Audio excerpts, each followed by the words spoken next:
In the far north of Pakistan, on a small hill, next to a huge mountain, there's a unique monument.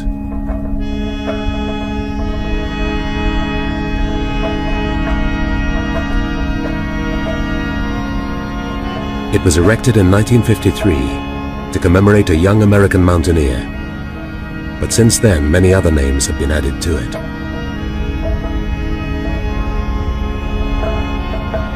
It's a testament to bravery and futility, to ambition and failure, to the fatal attraction of a mountain like none other. The Mountaineer's Mountain, the Savage Mountain, the Killer Mountain, the mountain with no name, K2. Alauddin walad Shagul Dinar, Muhammad Zaman walad Ali Todkhor Kalam. Ascoli, Pakistan, July 2000. A group of porters are preparing to take an expedition to K2. For the last 100 years, they and their ancestors have been carrying on their backs the dreams and luggage of foreign mountaineers.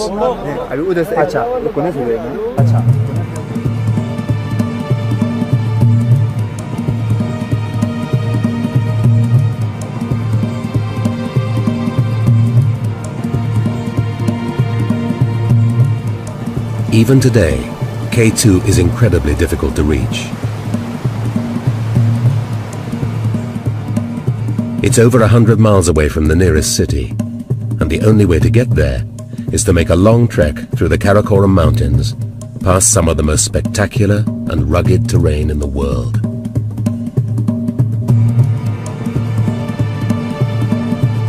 Just to get to the foot of K2 is an expedition in itself.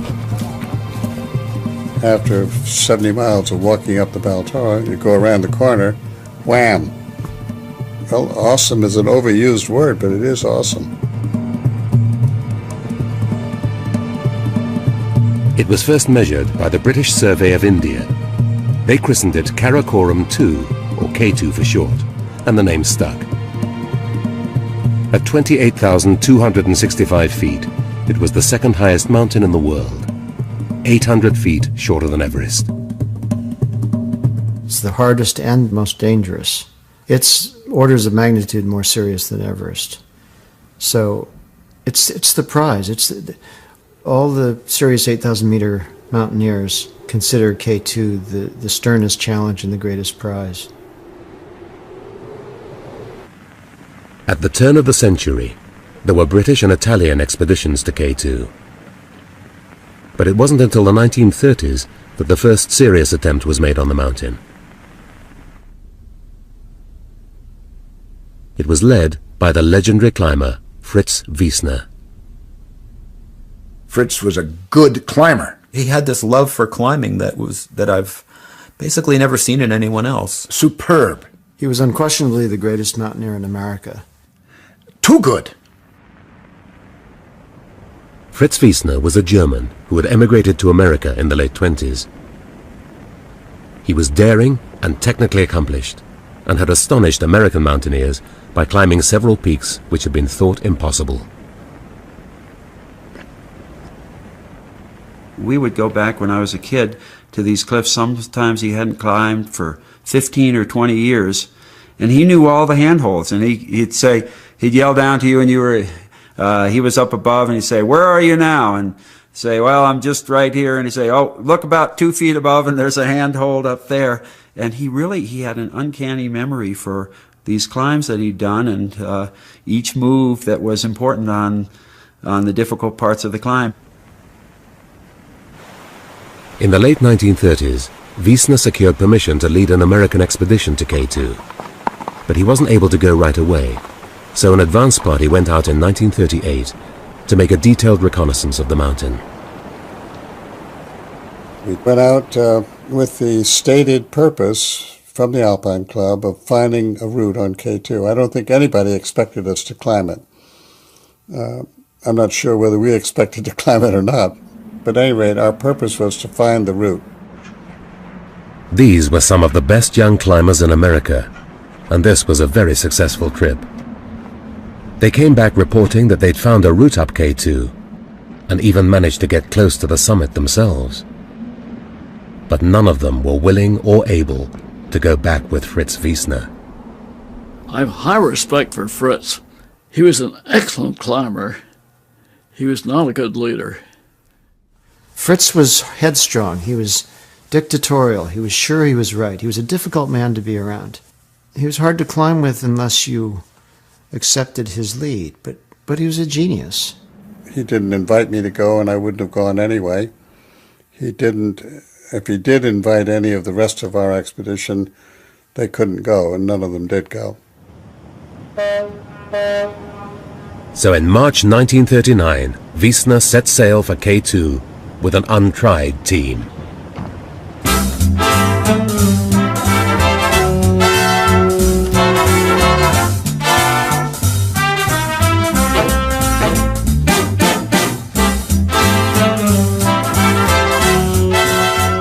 Two weeks later, they arrived in Pakistan and got ready for a long march. They hired 9 Sherpa mountain guides and a small army of porters and set off inland. Now Fritz would find out what his men were made of.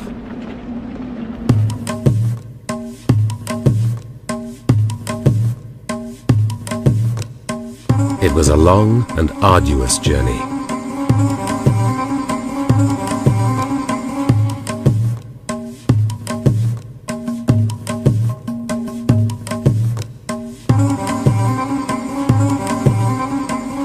Apart from Wiesner, no one else had been to the Himalayas. Jack Durrance was a strong climber, but he'd never even met Wiesner before K2. The others were either young and inexperienced or old and inexperienced. Dudley Wolfe was the most enthusiastic and least competent member of the team.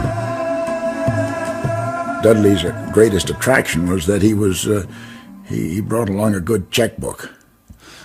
He was certainly not a great alpinist.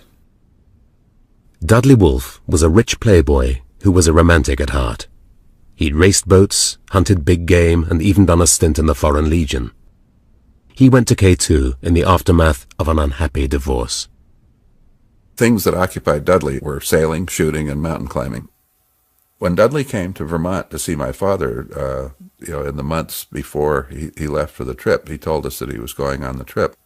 My father said to me then, "I don't know why, but I think we'll never see Dudley again."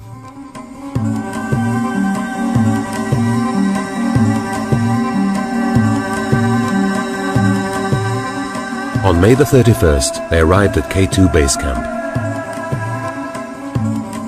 For Wiesner's deputy leader, Eaton Cromwell, this was the beginning of the end. When Cromwell got to K2, he realized that he was fluff as an alpinist, and he wanted to go home. And this was a major thing that resulted in problems. His attitude was, we don't belong here, particularly me. We don't belong here. I want to go home. But Wiesner was in his element, and he was used to leading from the front. To him, K2 was the mountain of mountains. The most beautiful mountain in the world, perhaps the most difficult mountain in the world. And Fritz really wanted to get to the summit, even if he had a second-rate team. Fritz had thought long and hard about K2. His plan was to establish a series of camps all the way up the route, which had been identified the previous year. They would form his ladder to the summit of K2.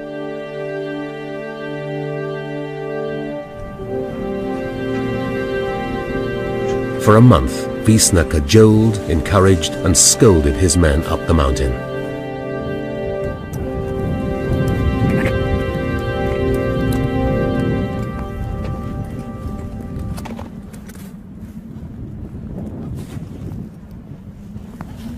But one by one, most of the American climbers reached their limits and retreated back to base camp, suffering from frostbite and altitude sickness.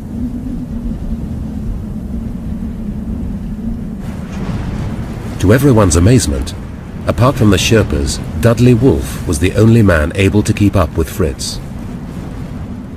It's a funny thing at high altitude that you don't know who's going to do well and who's going to just crap out. It's kind of ironic, but oftentimes a bigger, sort of heftier man actually does better than an athletic, skinnier one. The others warned Dudley that he wasn't good enough to go on. But Dudley didn't want to know, and Fritz was happy to let him carry on. Fritz recognized that, hey, this guy's doing his job. He's strong, he's motivated, and I need these kind of people because everybody else is gone by the wayside.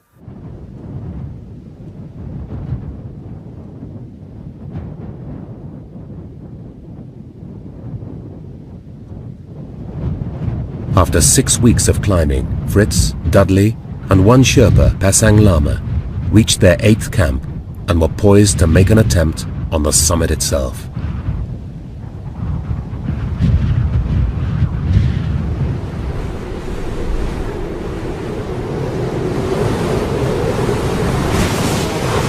At this stage, the going got too tough for Dudley Wolfe, so he decided to return to camp to wait for the next party of Sherpas. There is no original film of what happened next, but Fritz would remember the events of the following days for the rest of his life.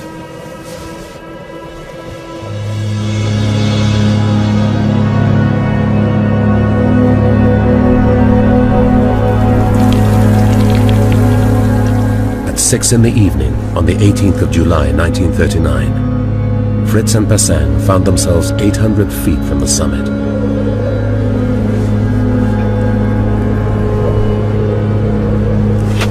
They had one rock face to go before what Fritz thought would be an easy snow slope to the summit. Then, suddenly, Pasang stopped. Pasang Dawa Lama was very religious, and as a Sherpa, he was also a bit apprehensive about the spirits who lived on the mountain, and he was afraid of the night spirits. And he stopped paying the rope out around his waist. And he said, "No, Saab, we must come back tomorrow. It's too late." They were 700 feet below the summit, and if Pasang had wanted to go on, they would have made the summit, they would have come down, and it would have been by, 11 years, the first 8,000 meter peak in the world to be conquered. He could feel the summit, that close. 750 feet of easy climbing. Without oxygen, he was in, as he's told me, the shape of my life. He was one of the strongest mountaineers ever. A modern climber would have said, look, you just kind of wait there for a few hours, and I'm just going to dash up to the top and get the first ascent of K2, and then, I'll see you in 2 or 3 hours, and then we'll go down. But that was something that, you didn't do in those days. You didn't do that. Fritz was confident that they could come back for another attempt. But as they were abseiling down, both pairs of their crampons slipped off Pasang's rucksack and disappeared into the abyss. Without crampons, it would be almost impossible to reach the summit. So they continued down. His goal was to regroup with Dudley Wolfe, get some more crampons, get some more food, and go up and try it again. But that's not what happened. While Fritz was making history at the summit, down at base camp, morale was at an all-time low. Without radios, they didn't know what was going on above them, and they all wanted to go home. Gradually, their frustration turned into resentment against Fritz. Consider the situation in 1939. Here you have a dedicated Anglophile like Cromwell. After all, that's a good English name. Cromwell is the deputy. The leader has a very thick German accent. To his dying day, Fritz carried a very thick German accent. And there's no question in my mind that Cromwell felt he was dealing with a master race type person up on the mountain who was not necessarily of the same state of mind and probably was subversive. Some Sherpas were sent up to make contact with the high camps, but they came back with alarming news. One of the Sherpas yelled a greeting of some kind upwards to try and get in contact with the climbers at the next camp, and heard no response. And sometime after that, I think that same day, heard a big avalanche coming down from somewhere in the upper reaches of the mountain. And because of those two events, he surmised that the climbers had been killed in an avalanche, and that's why they didn't answer them. Cromwell wanted to believe that. It was a good reason to go home. But Fritz and Pasang were very much alive. They'd rendezvoused with Dudley Wolfe, and they were all heading down the mountain looking for fresh supplies and equipment. But when they reached their 7th camp, they were greeted with an incredible sight. There are no sleeping bags in the tent. There are no air mattresses in the tent. The food that was in the tent has been spread out onto the snow. And Fritz just is looking at the camp and saying, my God, you know, how could this have happened? Who would have done a thing like this? In his impatience to leave, Cromwell had ordered the lower camps to be stripped, and the Sherpas had emptied the others when they thought Wiesner was dead. You never strip the camps behind the lead climbers. It's not done. It's homicidal. Fritz couldn't believe it. This wasn't what he'd ordered. They had no alternative but to keep on going down. All the way down the mountain, Fritz assumed there were climbers in support. Down, down, down. He has to keep going down, hoping he'll find someone and supplies, and all the way back down to base camp or Camp 2 until... I mean, he was stunned by what had happened. 2 days later, starving and exhausted, Fritz staggered to the bottom of the mountain, where he met Cromwell and some of the others searching for his dead body. They were ready to go home. They were packed, and they were all but marching down the glacier. Fritz was livid. What the hell is going on? What have you done? What's going on here? He was also as exhausted as a man can get. He had absolutely shot his bolt. He'd used every ounce of his energy.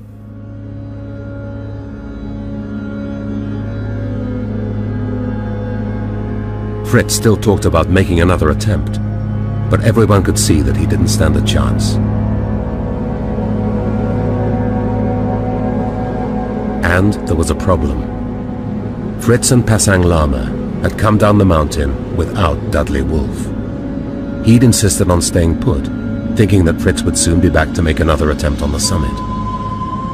He didn't realize that he'd be left on his own for a week, the highest and loneliest man in the world. Something was driving him to take risks that were at the limit of his ability to handle them. You know, who knows if he actually had a death wish, if he were depressed and decided he wanted to go out on the mountain. Jack Durrance set off to bring Dudley down, but 3 days later he came back defeated. So Pasang Kekuli, the chief Sherpa, took 3 men and headed back up K2 to rescue Dudley. They climbed up and they found Dudley alive and weakened, but, you know, relatively okay. He had not been out of his tent, though, in a couple of days. Dudley Wolfe had reached a state of apathy in which he couldn't take care of himself. In fact, by the end, he wasn't even leaving the tent to take a shit. It happens a lot in the Himalaya that a climber will reach a state of apathy from being too high too long. The mental process goes bad. You get in a dream state. You sort of think, oh, well, I'll just rest a little longer. and it's fatal. Dudley Wolfe said, "I'll think about coming down tomorrow. Come back tomorrow." And so the Sherpas went back down to their camp at Camp 6, spent the night, went back up to Camp 7 the following morning. Only 3 of them went up on this particular day. And these 3 incredibly brave Sherpas and Dudley were never seen again.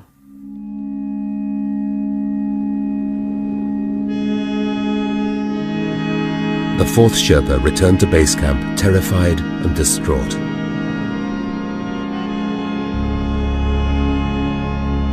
Fritz could barely walk, but a day later he left camp to make one last effort to rescue Dudley. He got nowhere. Suddenly, the weather broke. K2 was covered in snow, and they were forced to retreat.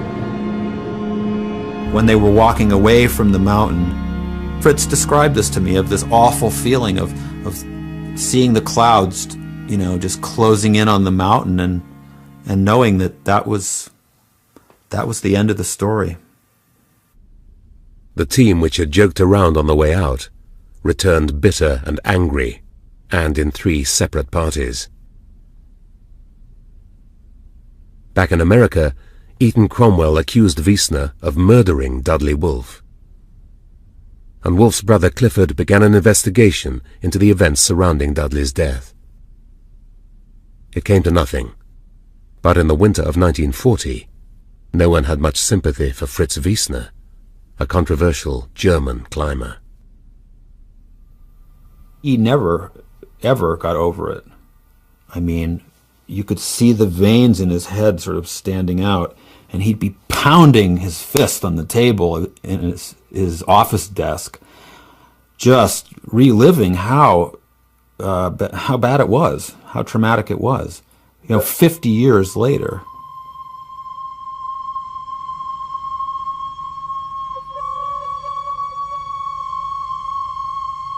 There were no further attempts on K2 for almost 15 years.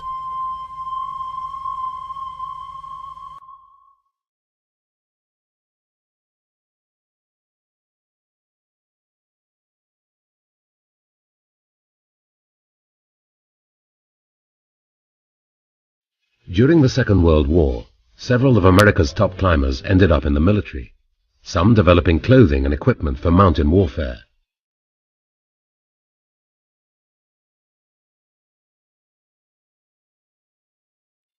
They'd put it to good use in the decade to come. I'm Charles Houston. This is Bob Bates, and that's our mountain. The film you are about to see is a story of our struggle with this mountain, which took place only recently. I think we thought we could climb it. We had a good team. If we got the weather, we could climb it. I think we were quite confident. As long as I wasn't married, I was willing to take the risk on K2. If I'd been married, I wouldn't have gone. Charlie Houston and Bob Bates had both been members of the original K2 reconnaissance party. In 1953, they put together a 3rd expedition. They chose their new team carefully, aiming to avoid all the conflicts which had dogged Fritz Wiesner. We did not take some of the outstanding climbers in the United States. We did not take because some of them were notable prima donnas. We did not take some of the obvious choices because we thought that they would not get along well. Charlie's whole idea was we're united in what we want to do, and each person has as much right to success or failure as anybody else. We're all in it together. We were just Western boys, and they were these kind of luminary figures from the East.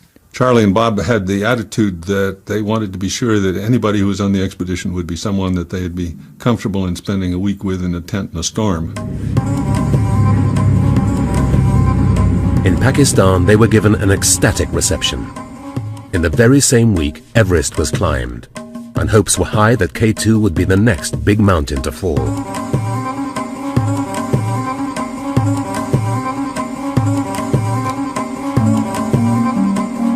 Rawalpindi, they were joined by the final member of the team, a British officer, Captain Tony Strether. Well, they pulled my leg a bit to start with, obviously, but we all got on very well together.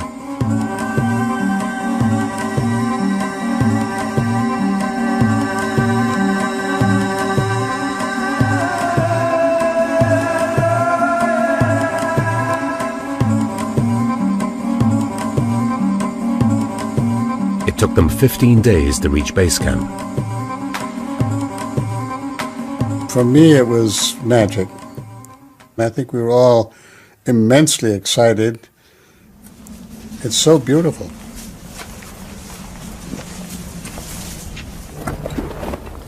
The first 2 weeks were slow but steady.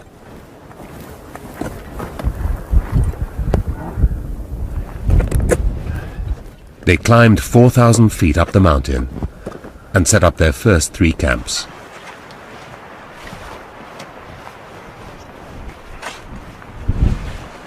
I think I was in the top shape of my life then, because Bob Craig and I were working with the Army, climbing all the time, and in Colorado at high altitude. This is the first exposure to high altitude for me, and so there's always apprehension of what is your body going to do. You would take one step and then a breath, and one step and a breath, and one step and a breath, or even 2 or 3 breaths between each step. So everything is slowed way, way down. When they reached Wiesner's Camp 6, they saw some grim evidence of the 1939 disaster. We did expect that we might come upon the bodies. I was very angry about what had happened in 39. Pasang Kikuli, who had been my friend in 38, he had lost his life due to poor leadership of the expedition. We anticipated we might find some traces of them, and indeed we did.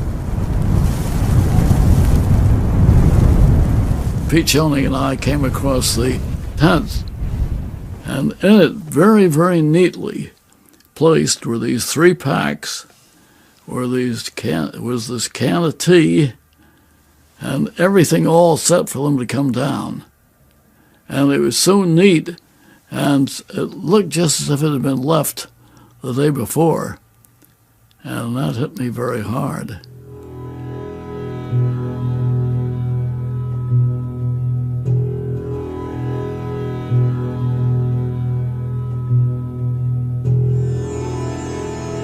After 10 more days, they settled into their 8th camp. They were now 3,000 feet and 3 days from the summit, and spirits were high.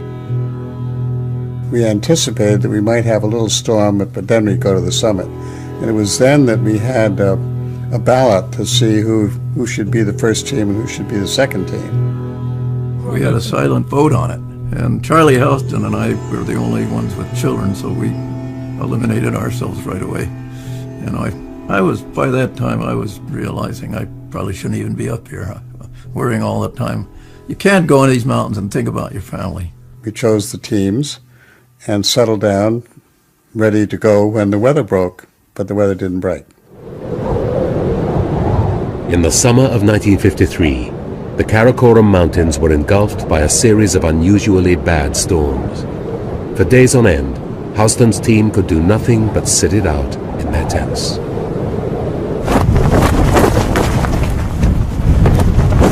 You're being constantly buffeted with a tent going like this, bang, bang, bang, bang. It bangs against your head and bangs against your shoulders, and it makes, and this is what was the most difficult and dangerous thing of all, as far as we were concerned, it was impossible to keep the primus stoves alight. And so we couldn't produce liquid. And at those altitudes, because you were puffing a lot, breathing dry air, you need an immense amount of liquid to keep the body properly balanced. The storms continued day in, day out. The men became weaker and weaker, and then one of the youngest climbers, Art Gilkey, suddenly fell ill. On the way up, climbing up, he'd complained that he had a cramp in his leg, but he didn't pay much attention to that until maybe a day or 2 later, and then he came out of his tent and fainted. I have a photograph someplace that shows Art coming out of the tent and almost in the position of falling to the ground, which he did. We realized then that we had a serious problem on our hand.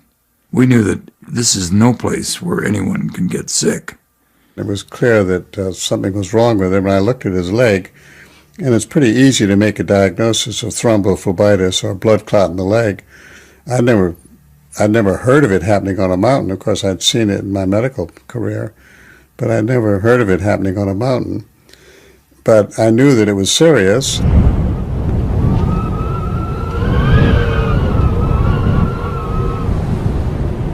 On the 10th of August, we decided that we'd have to make a break for it because by then he had both legs involved. He had clots in his lung. It was clear that he was going to die if we didn't get down. And so we started down. Charlie said, we've got to take him down. And somebody said, in the storm? And he said, it's life or death for Art. Nobody questioned that. They wrapped Gilkey up as best they could and prepared to lower him down the mountain. Their goal was Camp 7, 700 feet below them.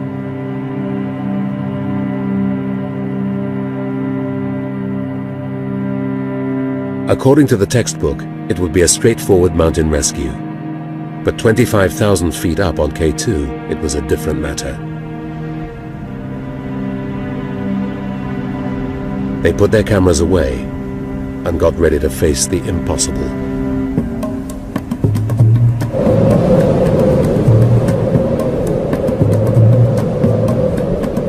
After several hours, they were still far from home. As a precaution, they'd split into pairs and were on 3 separate ropes. Pete Schoening was the anchorman, holding onto a rope connected to Art Gilkey. Pete was preparing to lower Art, and I thought, well, I better hurry down so I can help. And hurrying under conditions like that is not a good idea.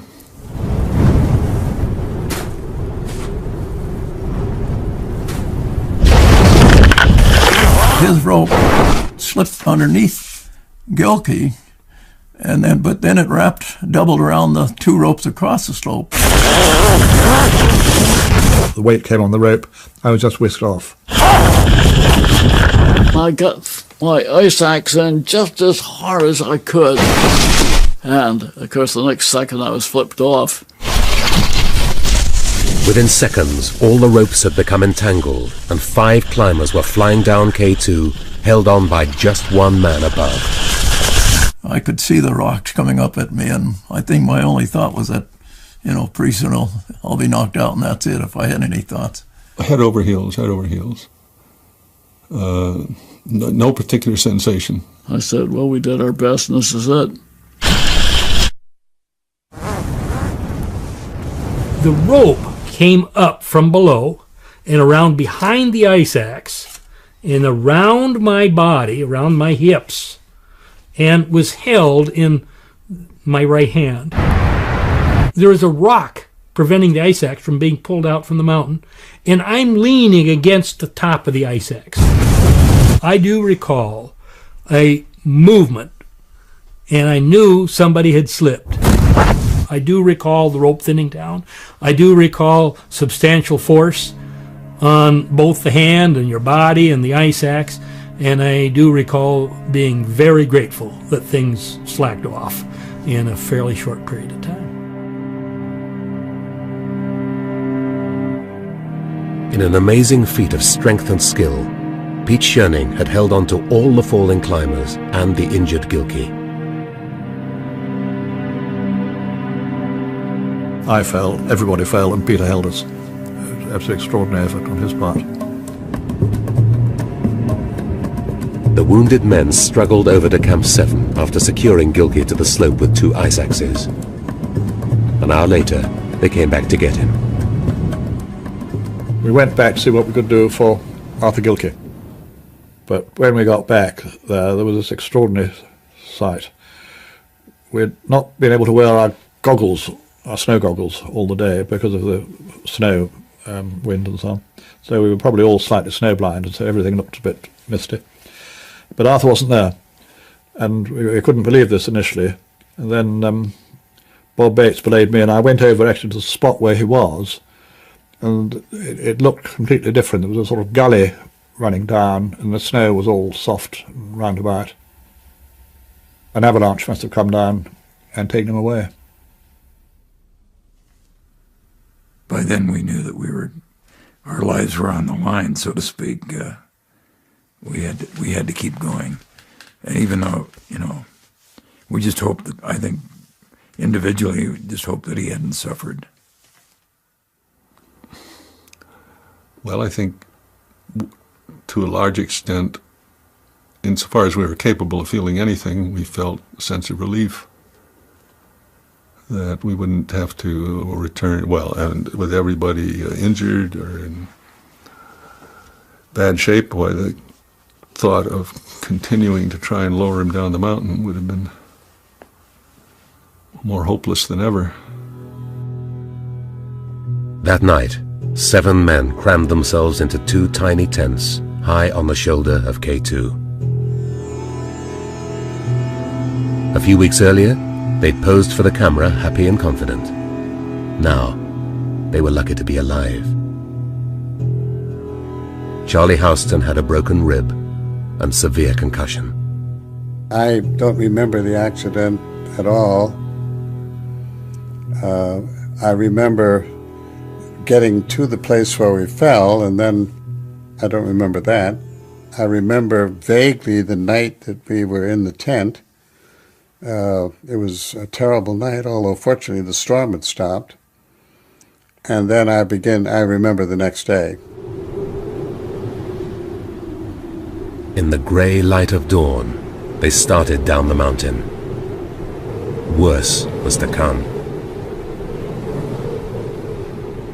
Very quickly, we were climbing down very difficult rock through bloodstains and fragments of cloth and tangled ropes, which was where Gilkey had fallen. So for maybe 20 minutes, half an hour, we all had to climb down through this wreckage. We saw blood on the rocks for a long distance. I mean, splotches here and there. It was plain that he had passed over the route that we were going down, no doubt bouncing along in terrible style. After 2 more days, they reached House's Chimney, the most difficult piece of climbing on K2. Charlie Houston insisted on being the last man down. I expected him to come right away because he had no pack, and he didn't come right down. And that scared the life out of me after I got down, and the others too, and they began calling him to come down. It was my moment of truth, and I had begun to realize that I couldn't do it. It was dark, and I was still hurting, and I remember this much very clearly, although I've rarely said it. I remember saying, I'm going to jump off, because if I fall down there, I'll knock them down. They're waiting for me at the bottom. And I stood there for a while, just a short while they were shouting up to me to come down. And I said the Lord's Prayer and started down, and the next thing I remember, I was at the bottom. There they were, and that was it.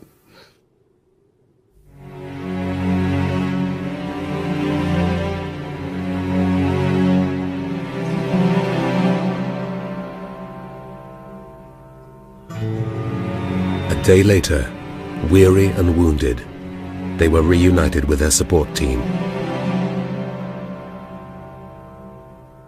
We were crossing the fixed ropes above Camp 2, and the Hunza porters came up from below and greeted us at the fixed ropes. And it was a very emotional experience, a lot of tears.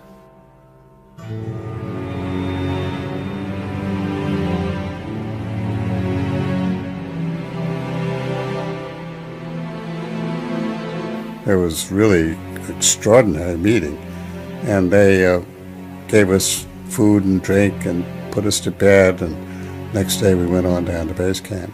It was a wonderful, wonderful meeting.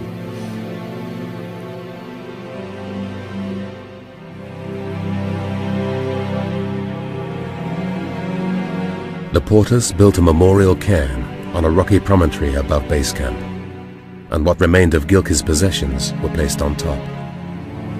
Bob Bates said a few prayers, but only 4 of the others were in a fit state to get there.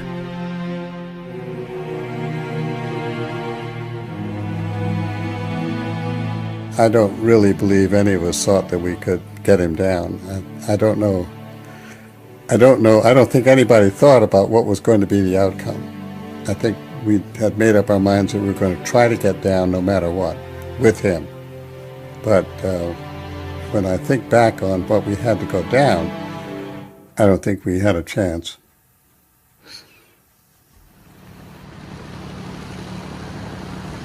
When they finally returned to America, they were front-page news.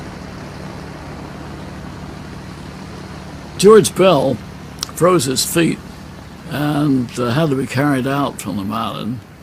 He was met by reporters who said, "What's it like? What's K2 like?" And George said, just instinctively, "It's a savage mountain that tries to kill you." So the headlines the next day was, K2, the Savage Mountain. Charlie Houston went back to his medical practice, but he was still thinking about K2 and applied for a license to return in 2 years. But events took a different course. In 1954, a huge Italian expedition arrived in the Karakoram. It was unlike anything that had come before. 700 porters, 16 tons of equipment, 3 miles of rope, and for the first time on K2, a huge supply of oxygen to get them to the top. There were 12 of Italy's top climbers, chosen after months of rigorous testing, forced to attend lectures on the history of the mountain, vetted by officers from the Italian army. When they reached Pakistan, they made the world's first flight around K2 before setting up camp at the base of the mountain. Their leader, Ardito Desio, said they weren't here to make an attempt on K2, they were here to conquer it.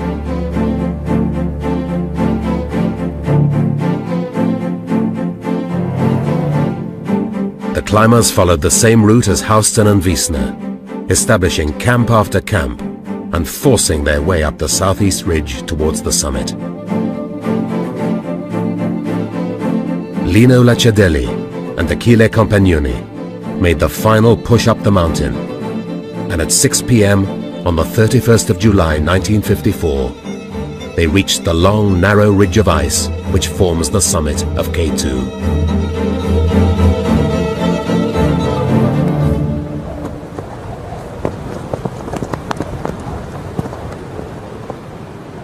Sono arrivato in ginocchio, non sono arrivato. I got the summit on my knees. Era lì. But I could see it, there, the summit. There was no more to go. E ho pianto, diciamo così, e mi sono sentito And I was in tears. emozionato, talmente Very tanto emotional. che I stayed there for several minutes, just leaning against my ice axe to get my breath back. per prendere anche un po' It seemed impossible, but we have made it. Whatever happens next, we reached the summit. Qui siamo arrivati. Allora ci siamo dati la mano.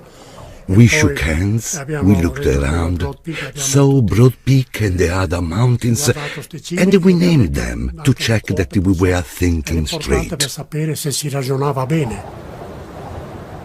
but we never felt truly happy because we knew how difficult it would be to get down. Compagnoni got altitude sickness, and he said, I'm tired, I stay here, let's rest here. I said, no, we are going down, and if you don't, I'll give you a bash with this ice axe. We had to be tough on ourselves.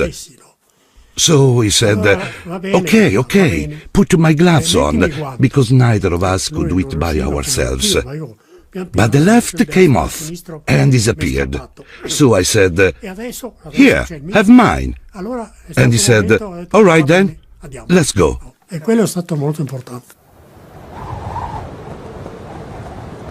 News of their heroic ascent was broadcast around the world. K2 had finally been climbed.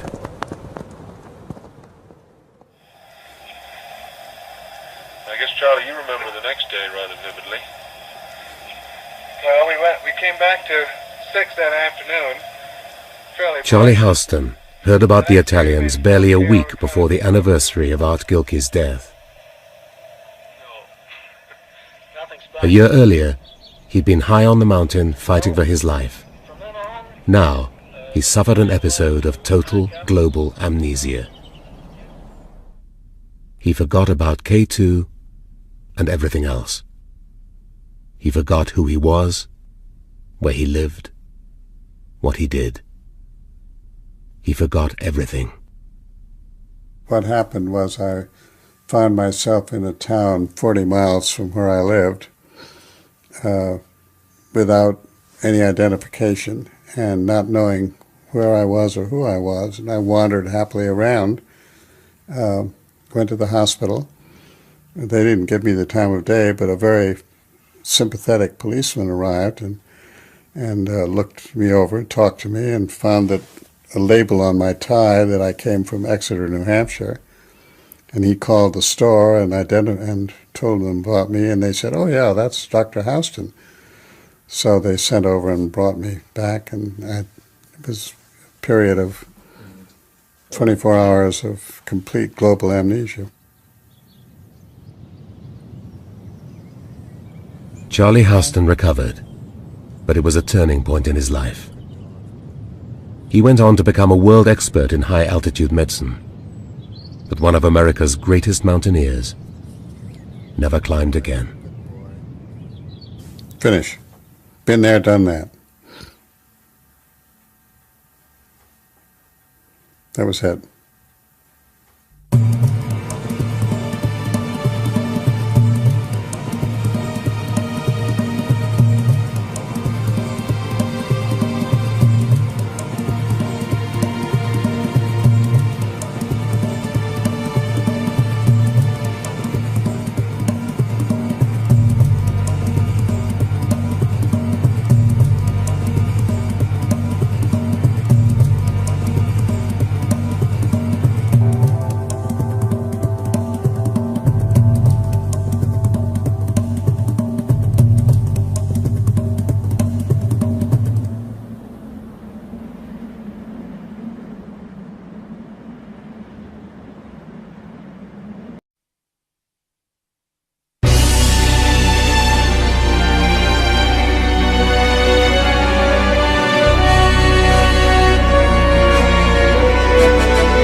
In the far north of Pakistan, on a small hill, next to a huge mountain, there's a unique monument.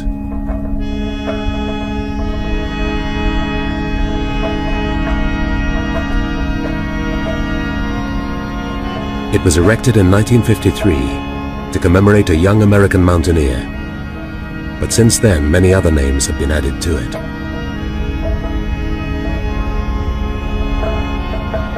It's a testament to bravery and futility, to ambition and failure, to the fatal attraction of a mountain like none other.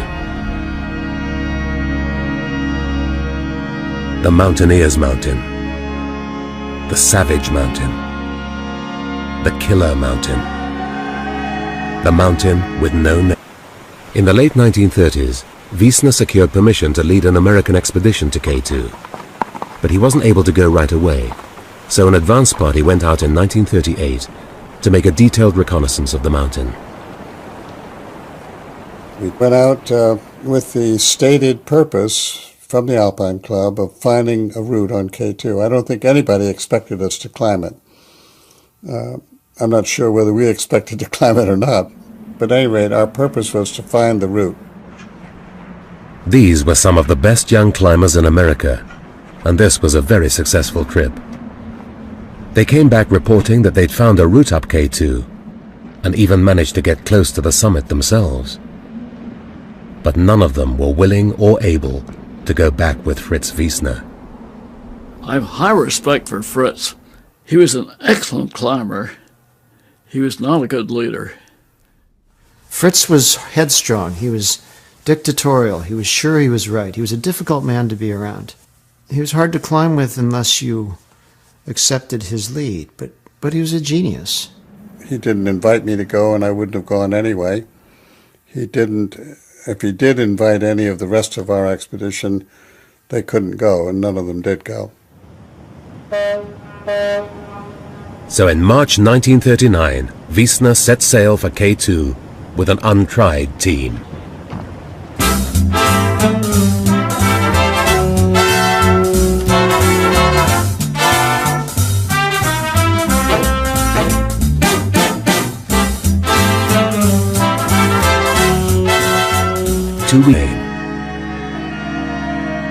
K2. Alauddin walad Shagul Dinar, Muhammad Zaman walad Ali Todkhor Kalam. Ascoli, Pakistan, July 2000. A group of porters are preparing to take an expedition to K2.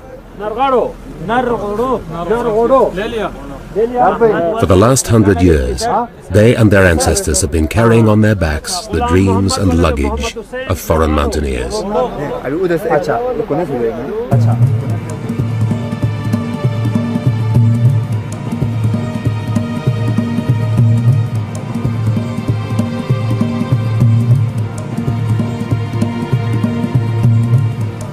Even today, K2 is incredibly difficult to reach. It's over 100 miles away from the nearest city, and the only way to get there is to make a long trek through the Karakoram Mountains, past some of the most spectacular and rugged terrain in the world.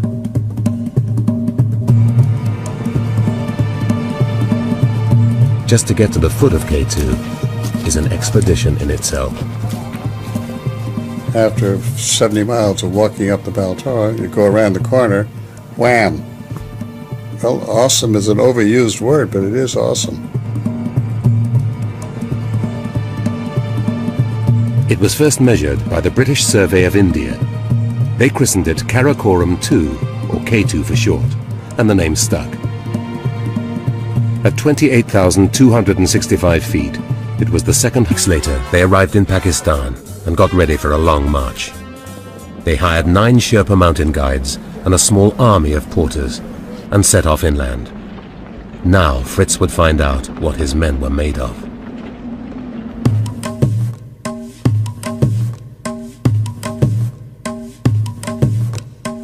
It was a long and arduous journey.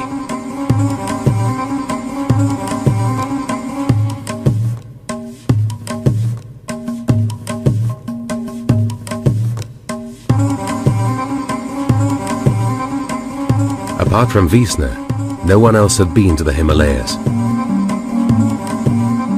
Jack Durrance was a strong climber, but he'd never even met Wiesner before K2. The others were either young and inexperienced or old and inexperienced. Dudley Wolfe was the most enthusiastic and least competent member of the team. Dudley's greatest attraction was that he brought along a good checkbook.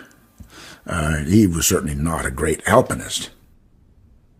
Dudley Wolfe was a rich playboy who was a romantic at heart. He'd raced boats, hunted big game, and even done a stint in the Foreign Legion. He went to K2 in the aftermath of an unhappy divorce. Things that occupied Dudley were sailing, shooting, and mountain climbing. When Dudley came to Vermont to see my father, in the months before he left for the trip, he told us that he was going on the trip. My father said to me then, "I don't know why, but I think we'll never see Dudley again." Highest mountain in the world, 800 feet shorter than Everest. It's the hardest and most dangerous. It's orders of magnitude more serious than Everest. So it's the prize. All the serious 8,000-meter mountaineers consider K2 the sternest challenge and the greatest prize. At the turn of the century, there were British and Italian expeditions to K2. But it wasn't until the 1930s that the first serious attempt was made on the mountain.